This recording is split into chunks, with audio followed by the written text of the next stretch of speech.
Sonic Talk. Hello everybody, welcome to Sonic Talk episode 599. So next week is 600. That's got to be some sort of milestone of some kind. I'm not sure what it is. Recording today, Wednesday the 27th November. The Christmas markets have opened in my city, so that means nobody's going to be able to drive anywhere. And as we move into the Christmas season and Black Friday, I mean, deals everywhere. But maybe we can talk a little bit about that later. Welcome to the Sonic Talk podcast. This is a music technology show. We talk about synthesizers, we talk about software, we talk about all kinds of stuff to do with music production and live production, all of those kind of things. And I want to say thank you very much to iZotope, who will be providing the prize for this week's show, which is a full copy of iZotope Ozone 9 Advanced. There you go. You stick around about halfway through the show, runs about an hour. You'll find details on how to get that. So let's welcome our guests. We're going to start. We've got two people. One's a new guest and one is not. And we've also got Yoad, who is more of a regular, at least in recent weeks. So we'll start over here with Miss Tori Letzler, who's very kindly got up at the crack of dawn in LA, where she is composer, singer, producer, synth collector. We met Tori in Japan, where I don't know if you saw the video where you were doing some singing performance, because you do a lot of like sessions for the composer guys and gals in LA, right? Yeah, I do. I'm also a composer myself, so. Yeah, excellent. So after you finish the show, what are you going to be getting on with? Because you've probably got projects on the go, right? I start a movie next week, and then right now I'm working on my side project, which is taking up a lot of time. It's a fully electronic project, so utilizing my Eurorack a lot. And then I've been doing some synth design for the score of Batwoman, which is currently airing on the CW. Wow, so busy. You do much singing? Yeah, a lot of singing. Excellent. So is that primary? Because you kind of, we spoke to you in in Japan. I don't know if anybody saw, but we interviewed Tori and we talked a little bit about her kind of work. I thoroughly recommend that. But she's kind of cornered the market in that sort of ethereal fairy sort of ethnic otherworldly singing. I'm sure you could do other types of singing too, but so you get your I'm sure you can. And so you're doing a whole bunch of sessions based on that. Is that kind of the? I mean, yeah, I kind of do a little bit of everything. For film, it does tend to be like that, floaty, nondescript, ethnic vocal. Like most recently, if you saw Ad Astra, you heard me in the end credits for that movie. And that was like more ethereal, boy choir-y. But yeah, typically a lot of times I get asked to wail over top of superheroes flying through the sky. That seems to be awesome. the thing. Sounds like a T-shirt right there, I have to say. Yeah. Well, Tori, thanks for joining us. We'll also come and say hello to Mr. Charles Chicky Reeves. We haven't seen him for ages. Charles is also been out on the road for much of the year with OMD and Howard Jones, or just what? Well, this year, the first part of this year was OMD, but most of this year has been Howard Jones. Right. So I've been gone since May, basically. Wow. I did a couple months in the States, then Japan, South America, Europe, and we're doing a couple of shows this week here. Where are we doing the shows? Oh, yeah, one here in the UK and then one in Ireland, and then nothing until April. So I'm just going to be writing music until then. So you're back in your home studio there in London, getting to know your synths. Did you make any unwise purchases while you were on the road and waiting for the shipping to come back? No, I bought an OPZ, which I've been wanting. I might call that an unwise purchase, but yeah, I mean it's a very weird device, but I love the OP1 so much. I thought, I'll try this. It does sound pretty amazing. Let's see, what else did I buy? Carry-on size, I'm guessing. No, I didn't buy that much while I was actually on the road, but I did order a lot of stuff. I'm looking around, I can't remember what else. I ordered another screen. I got, just stuff. I got stuff to get back to work. Well, Charles, Charles, Just have lovely to write have up on you. a tax thing. So Right. Well, it's lovely to have you. And finally, we've got Mr. Yoad Nevo, who's there in his London studio with yet another vista of his expansive desk. Actually, Yoad, we had problems with the footage on the second part of the video we shot, but we've managed to render it out today. So that'll be coming along real shortly, where we go into your kind of massive MIDI setup. Yeah, I love the comments on the first one. Some of them are quite funny. Especially the one that says I'm really boring, so thank you. Well, I can confirm you're not, and you know what people are like. But yeah, and of course, mix engineer, producer, songwriter, and owner of a smashing facility there in London, and also development of Waves. Lovely to have you aboard too. And have you made any Black Friday purchases yet, or is it doesn't really make much difference? Not as such, but I'm trying to get into the Melda Production M drummer, which is, I don't know if you know it. It's like it's a beast. It's like the most sophisticated drum machine ever. And it's really, really crazy. And it's I have a few comments about the user interface and stuff, but the capabilities on that thing are just crazy. So yeah, I'm trying to get into that. It's a software thing, but it's unbelievable. It's really, really. And it comes with really good sounds as well. But what I really like about it is that it can turn your library into kits, kind of based on similarity of the content. So you just throw stuff on it. I just threw like a big folder of drum samples on it, and it created something like 10,000 kits with like. The titles are just numbers, like following numbers, but it's just amazing because all those samples that you have lying about, and it's always a nightmare to map them and to decide what to do with them. You just throw them on this thing, and you have it mapped over the keyboard by kind of similarity. You just generate tons and tons of very, very useful kits, and that's and just MIDI. So you don't even have to use its own sequencer. It just works.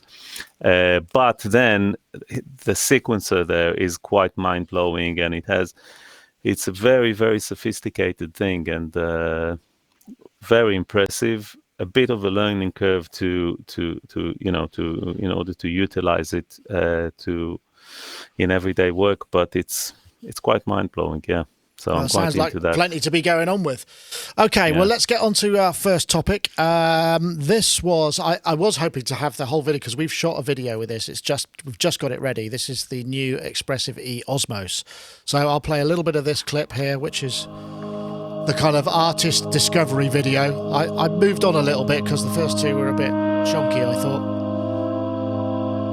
So the Osmose is a brand new 49-note augmented expressive keyboard with built-in Harken Audio Egg Matrix engine in DSP. So it's up to 24 voices with effects and all that expression. Each note has sort of 2 stages of aftertouch and velocity, plus a left-right wobble on each key is only described as, so you can map that to whatever you want. Here's some, I think this is Bill Lawrence.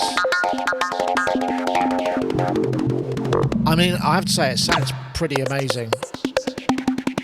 It is incredibly sensitive.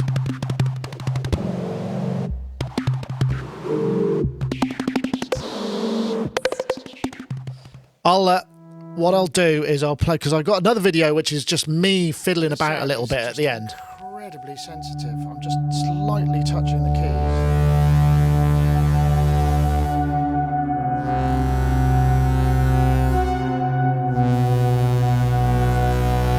So this is the prototype. It's going to look a bit different to this. But what I found really fascinating about this is you really get the sense that every one of your fingers is an LFO or an envelope, multi-stage, and it sort of, once you sort of think of that, it's like you've got these trajectories of expression per note. It's amazing. I know, Tori, you will come to you because I shared the rough cut of the video, and you were kind of like straight back at me like, I got to find out more about this. Yeah, out of all the stuff we kind of talked about this week, seeing that, I hadn't seen it yet. It looks like to me, as someone who's a piano player, and I use the piano a lot for work, having met me through Yamaha, obviously, it looks like that initial idea that Rolly kind of tried to do, but like taking it and just like hitting it out of the park. The reason I was never really drawn to Rolly was the fact that it has those like black mushy keys. And for me as a player, even though it's obviously responsive with MPE, it just didn't seem like something that I wanted to really mess with or could really vibe with. I've borrowed them before. This, to me, feels like taking that idea and adding in all the other things with the sound bank and the real key bed. Like, it just seems like a really, really functional tool. So I would love to get my hands on one. Yeah, well, see if that's accurate. I don't blame you, to be honest. I mean, I think one thing that did come out was, I mean, the video eyes, literally you could just, the microscopic amount, the only adjustment that you need to make, as far as I was aware of anyway, when I was playing it, is you just have to be a bit more considered. I mean, you get all of the, you can play it like a regular keyboard, it will spit out standard MIDI, it spits out MPE, which is fine, but it spits out MPE plus, which they're calling, which is the reason that they talked Harken into allowing them to license their engine and putting it in DSP form was because they felt that they'd done enough with the expressivity to make it worthy of the engine, because with the Harken stuff is very expressive. So they're they've really kind of nailed that. And one other thing, as a composers, it's they're working on getting it to map to the sort of controllers that you would use with orchestral libraries as well. So you can actually start to switch the voicings and can you use it as an overall controller? And yes. Yeah. Yes, you can. I want one. Okay. Charles, I know. I don't know how. I mean, I don't know whether you. I can't remember. It's been so long since we spoke. Where you went down the Rolly thing is great. I'm not saying there's anything wrong with it, but it's different. Yeah. You really have to adapt your playing technique to use it in effectively, as Rich Hilton will testify, I think. Yes, but this though, just like I really need another keyboard to buy. But this does look like something I would immediately buy, especially if they do end up mapping this to orchestral libraries, because I use that so much for my film work. God, that does look good, though. Are they going to cover that top part? I don't believe so. I don't think there's any plans to do that. I mean, I think that we should point out this. The thing that's making it kind of brand new is that they've got to basically build and manufacture and industrialize a brand new keyboard mechanism and all of that stuff. As far as I understand, underneath it, in the Expressive E, the touche, which is the pad thing, there's these sort of bits of rubber squishy things, and I think there's something like that going on underneath each key. So they're building on the same kind of technology, but they've got all this other stuff. So I can imagine the tolerances and whatnot. So yeah, the answer to your question is no. I don't think they are going to cover that up. Yeah, the reason I was asking is certainly from a live perspective, but even in the studio, I mean, you do want to try to keep the keyboard as hermetically sealed as you can, because otherwise it'll just wear out really fast, because crap will get into it. And I just thought, oh wow, that seems really exposed. I don't think there's all that much moving stuff. I don't think there's no springs and stuff like that. It's all squishy stuff, as far as I know. Yeah. I don't know. Well, I mean, either way though, just the few demos I've seen Cuckoo's demo, and I can't remember who else. I flipped through a few of those, and I'm quite excited to buy one of these. Yeah. Well, what about you, Yoad? Did you pre-order? It's available for pre-order now, I should point out. Oh, is it? Yeah. Oh. 300 euros, but and you get like a 30-40% discount on the final price, which is it's not going to be till summer though, so it's going to be. Oh well, now you've said it, I'll have to pre-order it, unfortunately, because yeah, I mean, I've said it many times, but my problem is space, like where to put something like that. At the moment, I'm using the Rev 2 as my main controller because it integrates really well with Omnisphere and it's very convenient. And I love the springiness of the keyboard. But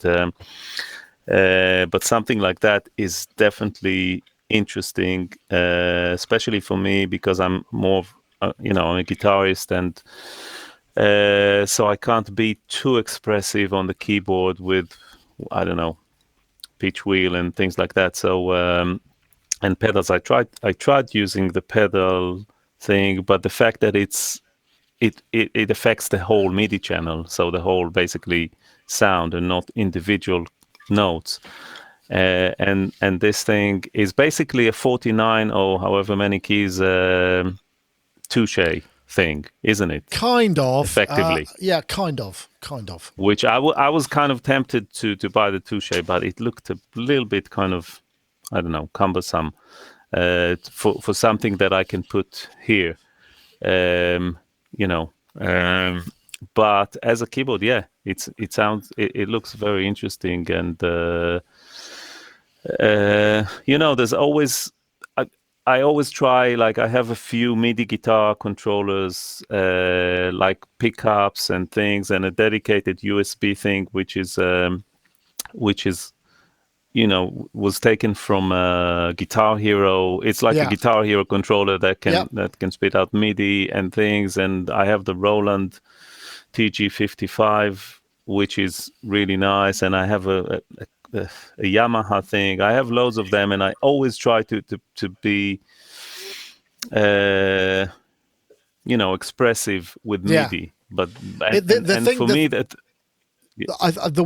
thing I would say about this is there's when we were going through it, there's the simple sound that all it does is morph from triangle through to sawtooth per note and a bit of vibrato, but the amount of what happens with the sound engine is so incredibly powerful and complex that you can take a fairly basic sound, and if you're mapping the controllers intelligent, if the patches have been made intelligent, you've got almost five or six different sounds in there, morphing between them per note. So the expressivity of that is quite astonishing.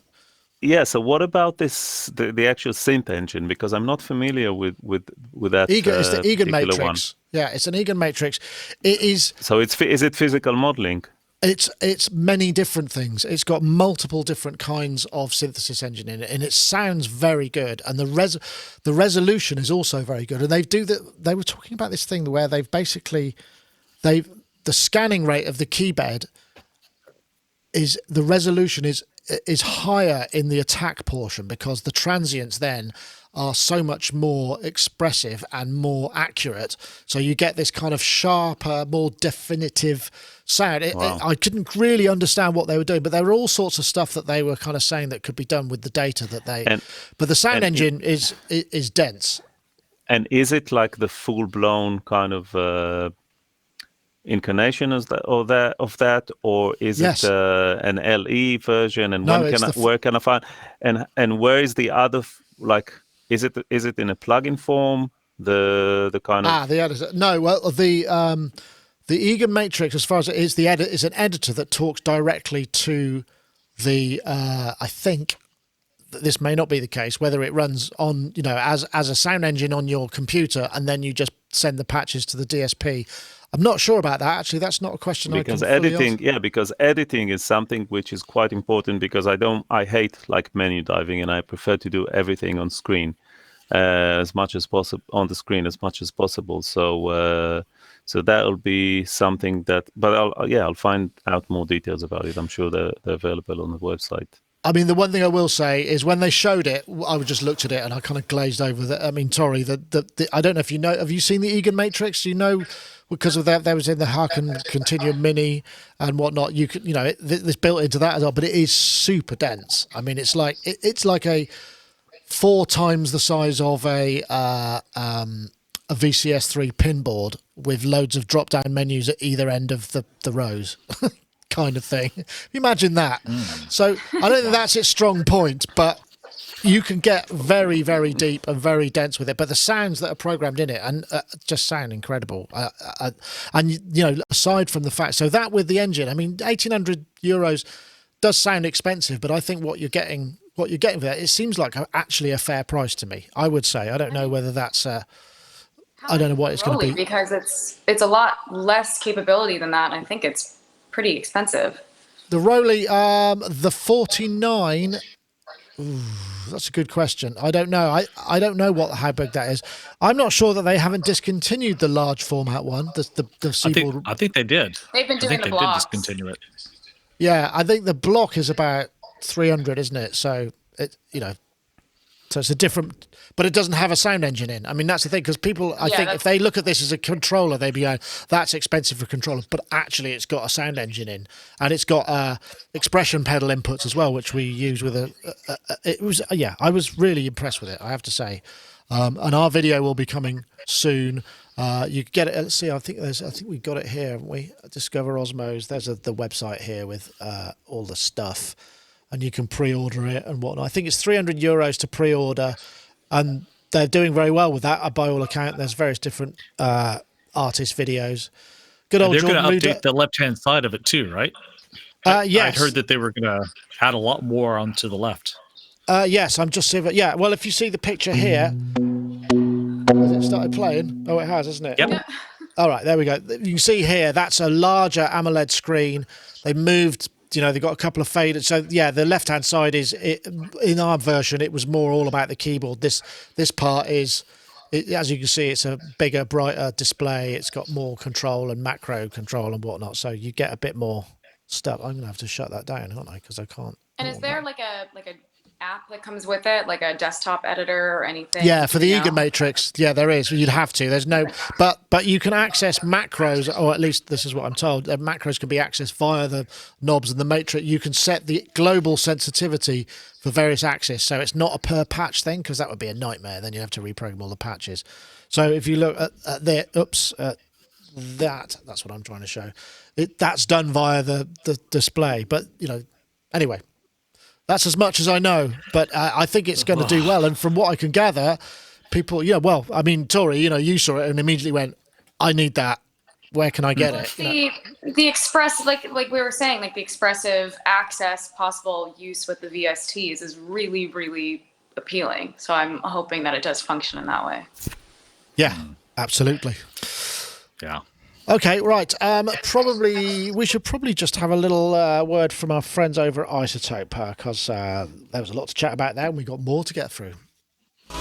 Building on a 17-year legacy in audio mastering, Ozone 9 brings balance to your mix with never-before-seen processing for low-end, real-time instrument separation, and lightning-fast workflows powered by machine learning. Expect lower CPU usage and shorter startup times with Ozone 9 compared to Ozone 8. Experience fluid metering in a fully resizable environment that lets you track the most subtle details of your audio. Use more plugins at once, mix while you master without worrying about slowdowns or dropouts. And immerse yourself in a smooth, modern experience designed to keep you in your creative flow. As you can see, Ozone 9 is the fastest way to get your master off the ground. Thank you so much for watching. Be sure to check out our other videos and head to iZotope.com to learn more about mixing and mastering, and to download your free trial of Ozone 9.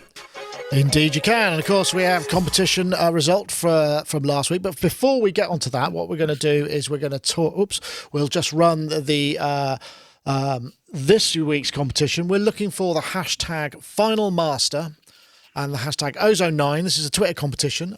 So if you tweet the hashtag Final Master, one word, and the hashtag Ozone9, one word and one number, to @Sonicstate and @iZotope Inc., you will be entered into the competition for a copy of Ozone 9 Advanced. And that's a cracking prize. And we've also got a winner from last week who just tweeted, pick me.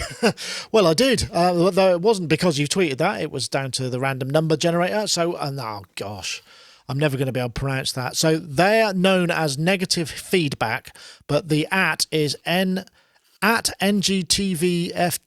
It's basically negative feedback without any vowels in it. So you'll know who you are. So do get in touch, please, and you will be sent your copy of iZotope 9 Advanced. I think maybe we need to do this. I think we need to go to this one probably next, and I'm just moving it around. Anyway, that's it. Thanks for watching. See you. Obviously, I just published this review. This was hot off the press. This is the Poly D that came out, the Behringer thing. It's a pretty looking thing, and I have to say it sounds nice. Lots of conjecture. Is it poly? Is it para? Well, it's kind of both, isn't it? Polyphonic is multiple notes, but paraphonic is single voice. So we've only got a single voice. As you can see, it's a beautiful thing, but it's a beautiful thing because it's something else, really. I think that's my one takeaway. Anyway, I won't say any more, but yes, it's out. It was announced. When did it come out? Was it Monday? Last week? Yeah. I can't. No, Friday, wasn't it? It's Friday. Oh, Monday. It was Monday. It wasn't last week. It was leaked last week because it was supposed to go out live on Saturday, and then because I decided to participate in one of these let's all review it and release at once things because I was so interested in it as a polyphonic thing. They did offer the TD3. Had no real interest in reviewing that because it's a 303, and I don't know, and I'm not a 303 person, but sounded nice, and obviously it's a decent monosynth, and I think it's going to be about $699 US. Let me start with you, Yoad. I don't know. I mean, I know you haven't got any room for anything, and you've got an original, obviously, but your original doesn't do what this does. But what do you think about the whole concept? I mean, it feels a little bit... I'm a bit uncomfortable with it looking exactly like a D, basically. By the way, is it the same dimensions as the original D? No, it looks a bit smaller, isn't it? Smaller, yeah, it is smaller. But it looks pretty neat. And actually, looking at the Arturia Matrix Brute, it could fit well next to it quite nicely because it has the same, the same with the angle and everything. I just had the thought, maybe a business kind of idea for Behringer. Not that they need any of my advice, but since all these products actually cost like plugins, or all the remodeling and all that. Not specifically this one, but the MS-20 and the original Model D and all the other ones. Why don't they make a subscription model for their products? Subscribe to any of our I would subscribe to that because all their products seem so cool and so and this one as well. I mean, and that we were talking about the Moog 1 and this is something kind of in between. Because it has that sound of the Mini Moog, but you can play chords with it. I really like the addition of the chorus because I love the Roland the Juno 106 right. Chorus. I actually had a problem with mine, and we changed the capacitors and that because it has that. Yeah, that noise, which is really annoying. And I don't know if I mentioned it before, but the TAL chorus, which is free, and I actually did an A/B test, and it's the same. So ever since I discovered that, I just plugged when I moved to this studio, I just plugged all the polyphonic synths mono, just one, and I'm not on the JX. Not on the MKS 50 and on all of the Roland stuff. I just stopped using the chorus and I just used the TLA because it sounds the same. I did an A/B test and you couldn't tell the difference except for the noise, which kind of gave it away. So that sounds like a top tip actually. I also must confirm that there is noise presence in the Poly D as well. It's got the same swish. Oh, is there? Yeah. It's truly authentic. But still, I mean, that chorus sounds so lush and so amazing, and the addition of the distortion is great.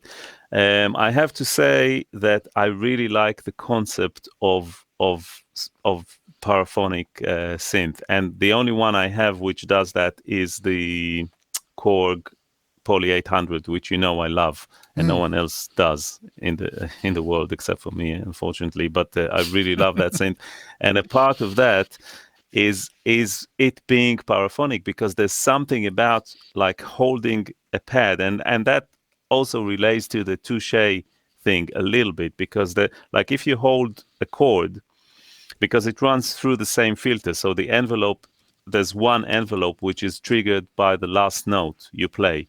So there's one VCA envelope and one VCF envelope. Yeah, this doesn't re-trigger.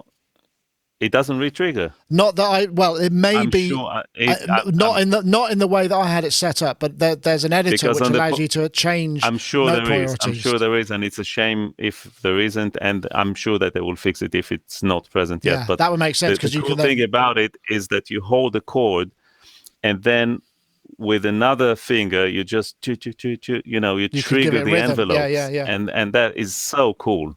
Yeah, that would be a good really idea. Cool feature. That would be a good idea. Yeah, so I love that. Yeah, it looks like a really good product. It is kind of nice. I know, Tori, we were talking yesterday when we were just testing the whole connection thing, and you said you you haven't got any Behringer stuff at all. I mean, you don't have like any DeepMind or synths. Right. No. My controller, or not my controller, for CC data I have the X Compact. We actually have a couple of those. We use one for travel and then one for one of our cloned rigs. But in terms of synths, I haven't gotten anything. And yeah, like I mentioned, I'd wanted to try the DeepMind when it had initially came out, but Behringer didn't do that for me. I did, I've done stuff with them a long time ago in the past, but in terms of their synths, it rubs me the wrong way a little bit, the whole idea. I'm not saying it's not a good product. I'm a fan of Moog. I own quite a few Moog synths. I guess if I want to look at it from two ways, they've put a lot of effort into this with the wood siding, and it sounds a lot fatter than a lot of their clones have in the past. There's a lot more weight to it. I think if somebody really wants to get a Model D and they can't afford, that price point, it's obviously opening more doors in that respect. And I don't want to shut people away from that, because obviously, it's expensive. But I just don't like this idea of not only cloning like the innards of what's happening, but the entire aesthetic of a synth is really where it kind of crosses a line for me. It's so clear what's happening, and it doesn't make me feel good about it. I can totally understand what you mean. I can totally see that point of view. I don't know whether that's something that you feel about. I mean, I know a lot of people on the show. I know Ty's has massively strong opinions on what Behringer's doing, and I must admit I did feel a little bit uncomfortable. Well, I was looking at it and go, yeah, it's really nice, but it's really nice because someone else came up with the idea, and there's you can't not address that, Oops. There we go. Hello. Yeah, I completely agree with Tori. I don't really have. I was just looking around. I don't have anything by Behringer. I've had a few things in the past. Like I had their mixer, or one of their little rack mount mixer things. But yeah, this really does not feel right for me. And also, one of the things I do like about it is I do like the chorus on it. I love my Juno 106 and the chorus on that, and I like the fact that they stuck that on there. And I also tend to like choruses before it needs delays, so I'm glad they didn't put a delay on there. I was the opposite. See, I like a really wobbly delay, but I like it to wobble before it goes to the delay because it becomes harmonically richer. Yeah. But so I'm glad they chose chorus on there. I didn't like the fact that you can't drive the console very easily, or that you have to do the headphone to the external input thing, which on the original mode it's. I mean, yes, you could do that, but it's like you could really drive the filters.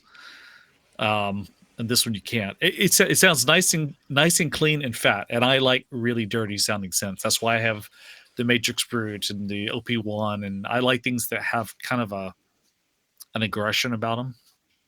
Yeah, I know what you mean. I was a bit disappointed and I did ask them. Oh, it doesn't seem to, when you go past 12 o'clock, it doesn't seem to have that extra burn into the filter. I mean, you can do the headphone thing, And somebody was saying that might be pre-wire, but I didn't get a chance to test that. But yeah, it's missing that thing. Just another point in terms of balance. I think Lady Aptitude in the chat room said, where is it? I think it's gone past actually now. But she basically said that people have been copying Les Pauls and Strats for years. Is there a difference there? That's a reasonable counter to the argument. I suppose the thing is it's a different. Well, it is a different thing, isn't it? I mean, people make copies and they're generally cheaper. Sometimes they're more expensive. I don't know how you'd answer that. That's because it's passing off the aesthetic, but it's become a norm. So we accept it as okay. Maybe Fender are still really upset about it. Maybe Gibson are really upset about it. But for them to do something about it now, because it's been going on for so long, there's no precedent. Whereas it feels like if people were to do this, they need to start doing something about it right away to stop it from happening. And it seems like there isn't a will to go to all that trouble. But yeah, I take your point. I'm not sure which way I feel about it. Tori, you look like you wanted to add to that. Yeah. I was going to say, I think if somebody wants to buy a Moog and is used to buying Moog products, they're probably still going to buy the original. I really do think this is a product for somebody that, they might have wanted to buy one for a long time and couldn't because there's a price difference or because of the added features that are Juno-esque, that it's more appealing to them. I was talking to somebody yesterday that was a reason that they wanted to buy it. But also there's like a standard of quality that you get with Moog that I'm not saying Behringer doesn't have, but I have a Sonic 6 that is from the 70s and it still has all of its original parts. And with the exception of its internal speakers, it functions perfectly. I don't know that I could say that about a Behringer synth, 30 whatever year. I mean, it's just there is a level of quality that happens with their build that I think you're going to be missing as well, which is where their price comes from. Yeah, there are lots of reasons why it would be cheaper when you're making in your own factory in a country where it's cheaper to make stuff. All of that stuff, and that's what they're exploiting, their ability to do that, which is smart and not necessarily makes you feel the best. My question is, someone had mentioned that the patent expired and that's how I'm curious how they're able to do this. I'm a little confused on where they can get away with it. I am not the guy to ask. I don't know about that, but maybe so. I wouldn't know how to answer that either, but I can, from what I've observed of that company, they're one of those kind of companies that go by the philosophy of it's, better to ask forgiveness than permission. Yeah. That company started by knocking off Mackie stuff, and a few other things. And I mean, that is sort of their business model. Their innovation is more along the lines of economy of scale. Yes, but I mean, I think it's fair to say that there are quite a number of products that are innovations of theirs and are unique products as well. So I mean, that's true. That is true. There was something that just went by in the chat room which I was going to try. IP doesn't last forever, and that's the legal basis of it, I suppose. Ultimately, IP doesn't last forever, and then when it's gone, I have to say that there's another way of looking at it, which is that owning a Moog is a very kind of novelty thing, and it's great and everything. But there's something a little bit more democratic about the Behringer approach, which is allowing more people to get exposed to those classic synths and that sound, and it's actually, in a sense, kind of honoring the tradition that all those great synths have, established. I think that's true. So, I think they could go a long way by maybe, I don't know, making significant donations to the Bob Moe Foundation, for instance, or something that kind of just sort of was a bit more friendly seeming. I suppose that might do them, Yes. PR-wise. Anyway, I don't want to dwell too much on that side of things, but it is a nice thing and it sounds nice and it is what it is. Okay, I wanted to get on to this one because I saw this. This came up the other day, actually. I don't know why it came up. It's essentially, this is just Christian Henson. It's a Spitfire audio. So, Terry, actually, we clicked some bar through. At Air Lyndhurst in 2016. Essentially, it's just a film of them doing an orchestral session. And I found it really fascinating. So I don't know how big it is, but there's obviously the orchestra. I don't know how many there are there. and there's the engineer, and there's the Pro Tools operator, and then there's a programmer, there's someone doing notes, and then off they go. And what I like about this is the first time that literally the music has been put down in front of them, and here it goes. Here's the music. First time they've read it.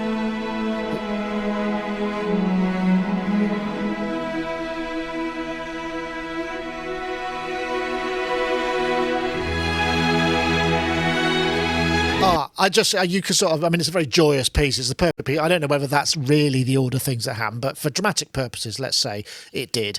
But the thing that struck me about that is how many people have to be in that situation to make that happen, and nobody screwed up. You know, it's like, because I just need can we have crotchet clicks on bar 33, please? Everybody's talking in the same language. It's all happening real time. Nobody's holding anything up. There was occasionally you go, I need to take that again. There was a siren, ambulance went past, you know, or there was a tube. Because, I mean, you know, you got a lot of open mics in that situation. You're in a big city, so stuff like that's going to occur. And what it was for me was like, wow. What happens if you're the Pro Tools operator and, you know, your computer starts messing up, or there's some issue that, you know, you're holding all of those people up? I just thought it was amazing. I know, Tori, have you done any big orchestral sessions? I know you majored. Yeah, you have. I mean, is it as terrifying as I thought it might be from that? At least your first time, anyway. Yeah. I mean, like, the great thing about doing those sessions is I'm not the Pro Tools engineer in that situation. You know, I'm usually sitting in the booth, I'm reading through my score or someone else's score if I'm helping on something. It is intimidating, but the thing that's amazing is this is what these people do every day in and out at these stages. They function so flawlessly most of the time that usually I'm more worried about making sure that I have no issues on my score, less so what the engineer is doing. Don't think I've ever been in a situation where there's been a major, you know, tech issue on an actual stage, which is amazing because I have tech issues all the time in my studio. But I've been fortunate enough to have my music recorded at Air. I wasn't present for that session, and then also in various places in LA. And the thing that's most intimidating and amazing to me about a session is what you said. It's the players. The players in Los Angeles and in London, their ability to sight read and bring, you know, something that you've only heard in your studio with MIDI, or just bring it off the page and breathe life into it for the first time, is extraordinary. And I don't think no matter how many sessions I'm present for, I'll ever get sick of it. It's just a really extraordinary thing. And everybody that's at those stages is just at the top of their game. And every person in that room and on the stage has such a specific role to make things function and get as much music recorded in the period of time that you have. If you've never been able to go to a session like that, I recommend asking someone to bring you at least once, because it's, especially your first time, like, astounding. I can imagine. I was finding myself looking at that and seeing all those people sitting on those chairs and thinking, even to the point where each of those chairs has to be checked for not being squeaky or having a kind of weird noise when you sit on the cushion. It doesn't go, you know what I mean? All of that stuff has to be in place, because that can ruin a take. I know, Charles, you've done a lot of orchestral recording. I mean, you know how to do it, but I mean, you know, the first few times, I mean, it's got to be right. You can't hold up because they're on very strict deadlines. You know, the union rules around how long an orchestra can sit for or whatever. I mean, it's an astonishing kind of budgetary issue, right? And so you've got to be on the case, yeah? Yeah, money is a big consideration. And, you know, it's just people, besides the money aspect, just their actual time, you know. So, like, the first recording session I ever did with an orchestra, I got into it. I was asked by a person who was producing this thing with a 60-piece orchestra. He's like, and he needed an engineer. He's like, hey, have you ever recorded an orchestra before? And I was like, yeah, sure. You know, I completely was winging it. You know, I mean, I think I used way too many U87s, you know, because they're just a bit harsh, and I didn't know the difference between an 87 and a 67, and, you know, things like that.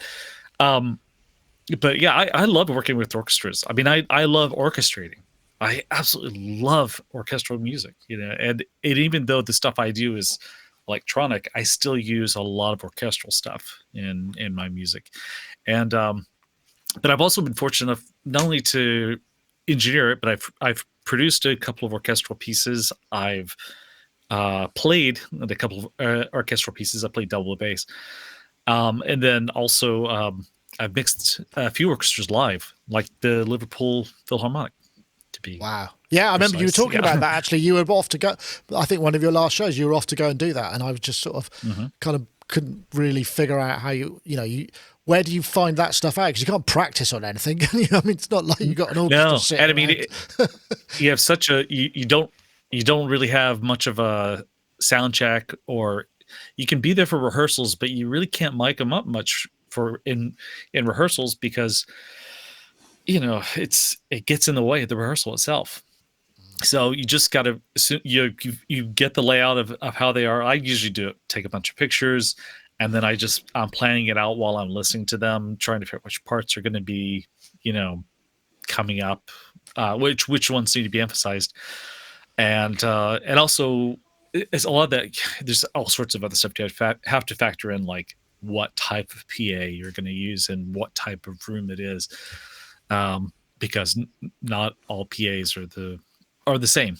And well, they're not up to it as well. I mean, an orchestra can belt out 100 plus dB at full tilt, which is more than you're allowed to amplify in most venues, right? Yeah, and it becomes it's certainly for live. It becomes a matter of reinforcement. You're not really mixing; it's reinforcement. So you're just trying to make sure that certain things are heard, and like one of the trickiest things, certainly for doing orchestra live, is the low end, dealing with the low end. Yeah, because for one thing, unlike pop music, you've got at least 6 different players in the contrabass section doing the same part. So imagine if you had 6 bass players in a band, it would be pretty chaotic.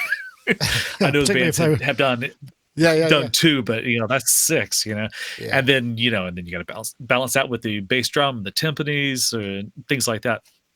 But I was supposed to when BT was in town not too long ago. You remember BT, the electronic music? So he was in town a while back, just not too long ago, and I happened to be here, and I was supposed to go to his session, but I didn't get to go. But I do love sitting in on orchestral sessions. I just love listening to it. It's amazing. I can imagine. Yeah. I mean, I don't know. Yeah. Have you sat in on the recording things or mixed the other end? I've recorded loads and loads of orchestral sessions as an engineer, as a producer, and as a composer. So I've done loads of that, and it's always challenging and it's always interesting, and you have to be really focused and know what you're doing. And there's a lot of variants and a lot of things that you need to be aware of. It's always interesting. And I mixed a lot of orchestral stuff. So mixing it is a whole different story, because usually it goes with other stuff, with beats, and at least on the kind of music that I work on.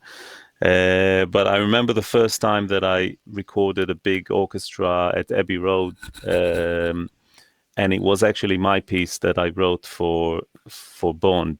And I entered the room, the live room in Studio One, and they had the sheets, so they were practicing, and they played it. They didn't know the BPM, but they were playing it like a lot slower, and it was quite an amazing feeling to hear that, my composition played in such an by 80 people and stuff. It has to be. You have to have a really good Pro Tools operator. A lot of the times, most times I engineered and produced. So you have to. It's more challenging, because you have to make sure that everything is right, and you have like 80 inputs or something like that, and you have to make sure that it's all working and stuff. And at the same time, you're dealing with the artist, so you have to make sure that in terms of the production, it all goes well. but it's very rewarding because especially when you, as an engineer, it's very challenging and it's very cool to do. But as a producer, a lot of the times I would write the parts, basically play the parts, and then I would get an arranger to arrange and conduct it for orchestra. And it's always nice to hear, like, yeah, I was just doing this with my finger, and suddenly you have like 60 people playing it, So I can imagine. That's fantastic. So that's always a great feeling. Yeah. So Tori, do you did I remember that you actually majored in orchestral arrangement, or you've got so you wouldn't? Sorry, say again. Film scoring, yeah. Film scoring. So did you actually have to get an arranger in to kind of tidy up your compositions to sort of make them orchestra ready? Most of the time I don't. I do a lot of it myself, and the only time I do is if it's for a really large session where I want to make sure that just, things, it's not so much that I'm getting someone to expand on my arrangement, it's just to almost like double check it, and if the section's a little bigger than what I wrote for, make some recommendations. For me, I typically tend to just put everything in myself. I'm a little bit of a stickler for just making sure all my sections are full and everything is arranged really nicely. And I also have issues giving up control. But don't we all? The only time I really utilized an orchestrator was I did a live concert last year, and almost exactly a year ago, at the Wiltern in Los Angeles, and it was a live to picture score with like 12 different female composers called The Future is Female. And basically we had this, I feel like it was like a 45-piece orchestra live at the Wiltern, doing these pieces and set to picture. And to me, the most stressful thing I've ever done is not so much recording on a stage, but it's trying to do prelays live to picture with an orchestra, because you don't really get a second shot at that. And making sure that that was all functioning was incredibly stressful, because not only do you have to make sure that all the players are playing correctly, and we only had one or two rehearsals before that show, but that your Pro Tool sessions are functioning correctly and that everybody's hearing everything in their ears and all the prelays are running. It was like the most stressful time I've ever done anything. I guess the thing is, but the thing that you could see with that is there were 4 or 5 people. I don't know how many of those people in the room, in the control room with Christian, were just sort of there sitting in, but most of them seem to have a function. And that's real. Dave Spears tells a fantastic story about going to Air or one of the Abbey Road, or one of them to record some strings back in the day. It was a mate of his that showed up, and they hadn't printed the scores out, and he said, "Oh, it's all right, I'll do it now." And all he had was a dot matrix printer. So with the orchestra sitting there, this dot matrix printer was printing out, and it took like 3 hours to print the scores. Just didn't do it beforehand. It was just one of those schoolboy errors. So basically most of the session, because you can only do, I think, 2 or 3 hours. Yeah, what a nightmare! Imagine that I always think about that story, but that session really makes me think about that. But yeah, I mean, it's such a specialized skill, but yeah, it must be very rewarding. I've never had to deal with it. Gosh, well, it's 5 o'clock. We kind of how's everybody for time? And we could do a little thing on the Artiphon Orba if anyone's got time, or if everybody's got to go, we can wrap things up. Okay. Raise your hand if you're available. It's early for me. Okay, that's cool. Yeah, sorry, I've got to be somewhere. Yeah, nobody I know is up. Yeah. Yeah, I'm sure that's coffee, not true. That's about it. That's not true. Okay, well, let me find the video for this. Okay, this is another controller, which looks kind of interesting. Only problem is it starts with the line. What if making music wasn't just for musicians? Oh, did you have to say that? What if you could play any sound with a single touch? What if when you needed a break, the thing you reached for was an instrument?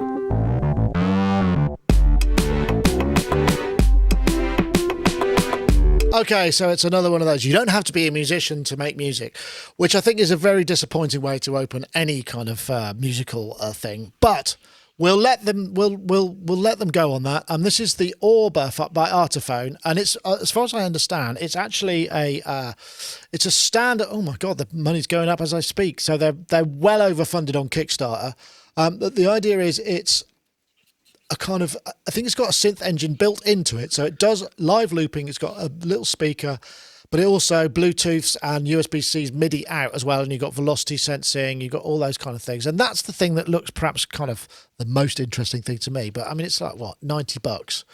I know, Tori, do you feel as annoyed as I do about you don't have to... What if you didn't have to be a musician to make music? Hey, Tori? I feel two ways about it. I've worked with Artiphon in the past. I have an Artiphon. And it's, for me, it's not the most practical thing. It's very cool. And I think as someone who might be just talking about that instrument as a guitar player and not a keyboardist, it really functions pretty cool as a controller. I do like that they're trying, their goal, I think, is to access more bedroom producers than professional musicians and producers and composers. And I think you can see that from their price point and the kind of products they're putting out. And this feels in line with kind of their brand. So in that respect, I'm not mad about it. I don't like when someone, says, you don't have to be a musician to make music, which is true. But it does kind of, you don't have to be a doctor to cure people. A little bit. Yeah. You don't have to be a surgeon to save people's lives. But I mean, at $90, like, I'm curious. I feel like I'd have to mess with it. That was how I felt about the Artiphon too. I needed to actually see how it functioned for me before I could really judge it. Yeah. It feels a little more like a toy than I would say a professional piece of gear. And I think that's how they're marketing it too. So I don't know if I'm actually mad about it because they're not asking $300 for it and they're not marketing it as something that a professional would use.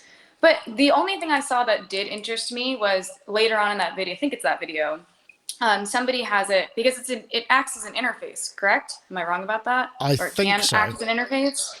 It was someone had it plugged into their Eurorack, and was doing it like a portable setup, was using it. And that I thought was interesting if you're ever trying to do anything sort of live in that way. But outside of that, I don't know if I would particularly use it. But I'm never opposed to giving inexpensive tools to bedroom producers, that being said. Well, there's one thing in it where it's being used as a shaker. And if the MIDI out of that is intelligent enough to be used as a shaker, to control a shaker, then I that would almost make it worth having just for that. But there's the other stuff, the positional things that were interesting. I don't know. I mean, Yoad, even you would have room for this controller. You could just leave it, next to one of the knobs. You could use it as a knob, even perhaps. Yeah, I mean, what if you had to be a musician to make music? That's a good question. That might be a contender for the title of the show. And that's one thing. The other thing, well, I have 3 points. That was one of them. Second one, from what I could tell, it's not velocity sensitive. So for me, that's a bit of a turnoff because from just looking at how they play the drums and how they play the bass, it doesn't seem, and I think it will be quite difficult mechanically to make it velocity sensitive. Maybe I'm wrong. So that's one thing. I like the fact that you can use it as a kind of expression thing to generate control data and stuff like that. And then the third thing that comes to my mind is that it looks to me like an Alexa. So I wonder whether you can ask it to do your shopping list and stuff. And whether it listens to everything you say in the room and stuff like that. So what if you didn't have to be an evil empire to spy on everything? Yeah, to spy on everything you say. Yeah. I don't know, there's all sorts of what ifs. No, that's a fair point. Yeah, it does look a lot like an Alexa, doesn't it? You have to be careful about how in fact, there's a load of ads for Amazon Alexa on TV at the moment, and they're just slightly mispronouncing Alexa so that it doesn't respond. So it doesn't generate. Yeah, Alexa, what's the weather like? Yeah. They're doing that. I don't know, Charles. If it did have that, I think it will have velocity and mood because it basically here. Yeah, it has an says accelerometer. Tap, Yeah. press, vibrato, radiate, slide, bump, move. So there must be velocity in some of those movements that could be used. It could be, you know, that shaker controller you've not had all your life that you need. Yeah, you know that I think it's a, you know, it's a bit of a toy, like Tori said, and but at the same time, you know, for bedroom producers, fine. You know, but I can tell you one way I could absolutely use it is I could use one of those live and live mixing, because I use all kinds of MIDI controllers for doing like effects triggering and stuff like that, and just to have something that I could just like set right on the bottom of my console and just not even have to look at, just hit it in certain places. That'd be great, you know, because right now I'm using like a Chaos pad, and I'm using a I guess, oh yeah, Korg, no, not a Korg Nano, the Akai, the Akai one. I can't remember which one it is, the one with the drum pads one. Oh, right, NVDA, And, yeah. yeah, and a Stream Deck and stuff like that. So I'm using like 3 different types of MIDI controllers. Yeah, I would absolutely use something like this live if I could program it to do all the things I need. I'm not really interested in the synth engine part of it. I mean, I'm sure it'd be fine, but you know, it's just this in the studio, I wouldn't have much use for it, but I could definitely use something like this live. Even as a Bluetooth, you know, if it's just doing via Bluetooth. Yeah, it's got. I mean, it's Bluetooth. It's got a speaker in it. I mean, you could possibly use it as a sort of Bluetooth. I don't know whether it is. Yeah, I'm not sure. Interesting. Yeah. So I mean, if it's you know, MIDI over Bluetooth, then that would be, yeah, absolutely fine. As long as it's good. Yeah. I mean, for that price, it could give you some gesture controls that would be useful in a specific workflow. I suppose that's the thing. I mean, you know, we all use MIDI controllers in our workflows in completely differing ways. You know, I mean, Yoad has one way. I'm sure you have another, and Tori, I expect you do, and I do as well. I mean, that's the beauty of it, and giving us more gesture and more control is never a bad thing. And even if you don't want any of the sounds it makes, I'll be really interested to see what the MIDI spec is of what you can do with the MIDI as it comes out. Yeah. That would be really interesting. Yeah, certainly. I mean, because I'm doing all kinds of stuff like, you know, throwing delays and then having to kill delays in certain word, like, you know, like maybe a really huge delay that just stops right on another beat or things like that. Just being able to have all that just right there in front of me instead of in an effects rack to the side of me. Yeah, I would definitely use something like that. I mean, I'd buy it just to see if it worked. You know? Yeah. And you know, otherwise I'd find some other use for it somehow. I think it's going to be, by the looks of things, April 2020, and it's doing pretty good, and it's got 46 days to go, and I looked earlier and it was 114, so they've done another $2,000 in probably an hour and a half. So it's obviously going some. So yeah, I guess it's going to happen, and it must be, it's all or nothing, which is obviously, it's definitely happening, because they only wanted to raise about 40 grand, and they're nearly triple that now. So it's all good news. Yes. Yeah. So, so what's next for you then, Tori? I think we're probably going to wrap things up. Have you got what are you going into the studio to do today? I just started a new side project. It's an electronic mid-tempo bass project that is not out in the public yet, but it will be kind of starting in 2020. So I'm going to go record a bunch of vocals. Shout out to iZotope, because I use vocal synth on almost everything that I do, whether it's vocal producing for myself or other people. I actually even run instruments through vocal synth now. Oh, and then, if you haven't used that plugin, I really, really enjoy it. It seems really simple and straightforward out of the box, but it does some pretty cool things. And then I start a film next week. So I'm going to watch we just got our first cut yesterday, so I'm going to download that and start prepping for that spotting session happening on Wednesday. And yeah, try to, have a little bit of time before that kicks into high gear. Yeah, I mean, because I guess even more so, are you having to work to impossible deadlines like everybody else, or are your projects nicely paced? Yeah, this is a TV film, which means that it's on a TV schedule. So I'm basically going to do like 60 minutes of music in probably 3 weeks. Right. Give or take. Yeah, that should do. But yeah. That's not the only thing going on, so it's fine. We'll make it work. Yeah. Always happens. I'm sure you will. Yeah, of course it does. And of course, Charles, lovely to have you as well. I guess I can see you've got an arrangement up on the screen there, so something must be happening. Yeah, I'm working on a new Chicky and Coco record right now. So we've got about 70 minutes worth of music right now that I've got to pare down quite a bit, and then a couple of things I want to add to it and stuff like that. And I'm going to use an orchestra on it. so I've gotta start doing that. I'm going to do that. I'm going to try to be finished with that by April, because in April Howard Jones is doing a tour of Europe, Scandinavia, Germany, and then he's doing a bunch of stuff in the summer. So I'm just trying to get it out of the way before I have to do that stuff. But yeah, I love being out here in my room apart from the house. It's great.